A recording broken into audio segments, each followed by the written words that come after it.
Read, think, digest, and make it an integral part of your life. पुस्तक परिचय चरण में आप सभी का स्वागत है।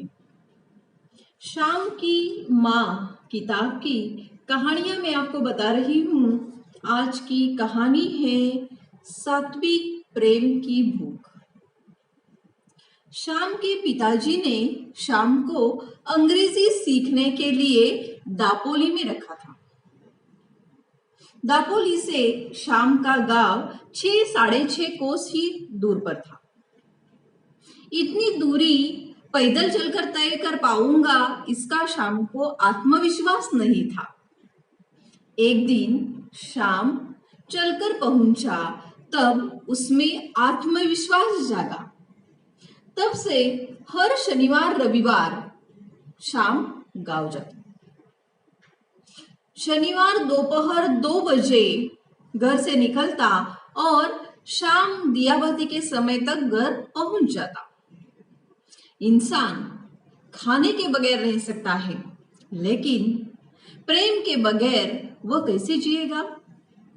प्रेम ही जीवन है। बढ़ती उम्र में, बचपन में जिन्हें प्रेम नहीं मिला, वह बड़े होकर कठोर हो जाते हैं। वे भी दुनिया को प्रेम नहीं दे सकते। इंसान जो पाता है वही देता है।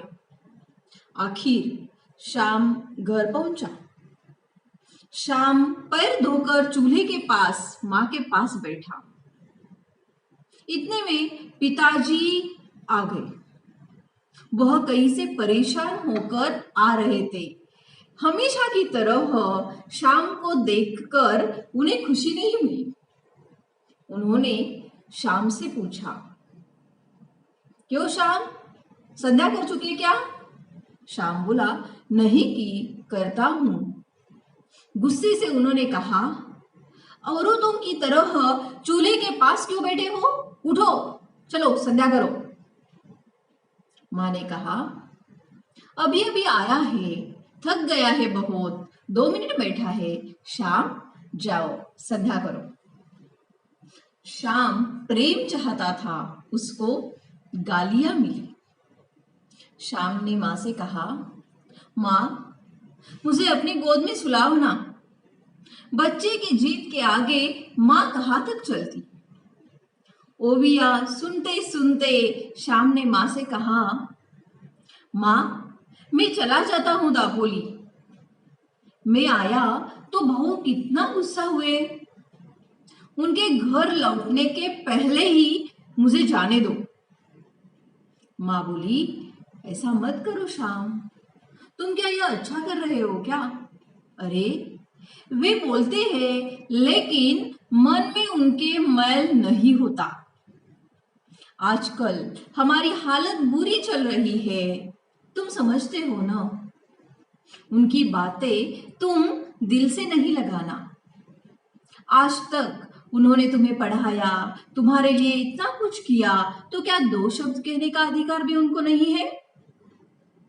पिताजी बाहर से आ गए। पिताजी ने मां से कहा, तब से लाया हूं, पातोले बनाओ, शाम को पसंद है ना, हल्दी के पत्ते भी लाया हूं। पिताजी के कहे उन मीठे शब्दों को सुनकर शाम शर्मिंदा हुआ। पहले दिन उन्होंने रात में गुस्सा किया था, लेकिन वह शाम से बहुत प्यार करते थे। बोलते बोलते मां ने शाम से कहा, शाम आज उनके आने से पहले अगर तू चला जाता तो उन्हें कितना बुरा लगता। शाम, अरे मैं इस तरह बीमार रहती हूँ, मैं कोई अब ज्यादा दिन नहीं रहूंगी। उन्हें अकेला छोड़कर मुझे जाना पड़ेगा। भाई बहन कोई उन्हें पूछते नहीं, गरीब का कौन होता है? तुम उनके बच्चे हो, तुम्हें देखकर वह जीते हैं। उन्हें हमेशा सुख देना। हम दापोली जाने के लिए निकल रहा था, पिताजी के पैर छुए, तब वह बोले, शाम मैंने तुम्हें बहुत बुरा भला कहा, बुरा मत मानना, अच्छे से रहना, पढ़ाई करना। श्याम दापोली जाने के लिए अकेला चल रहा था। तब माँ पिताजी का प्यार याद कर श्याम रो रहा था। दापोली से घर आया तब प्रेम पाना है इसलिए श्याम रो रहा था। अब लौटते वक्त भरपूर प्रेम पाकर दिल भर आया था इसलिए श्याम रो रहा था। सुख के आंसू, दुख के आंसू। राह में एक राहगीर ने श्याम से पूछा, क्यों बेटा, तुम्हारा कोई नहीं है इसलिए तुम रो रहे हो क्या? श्याम ने उससे कहा, मेरे माँ बाप हैं। उन्होंने पूछा, क्या वे तुमसे प्यार नहीं करते? श्याम ने कहा, नहीं, ऐसी बात नहीं है। वे मुझसे बहुत प्यार करते हैं इसलिए मैं रो रहा हूं। उनके प्रेम का बदला मैं कैसे चुकाऊं, कैसे मैं उतराई हूं, इसी ख्याल से मुझे रोना आ रहा है। पूछने वाला राहगीर कृपालु नजर से श्याम की ओर देखते हुए चला गया। इस कहानी से हमें यह समझ में आता है कि जीवन में हम प्रेम के बिना नहीं रह सकते। Thank you.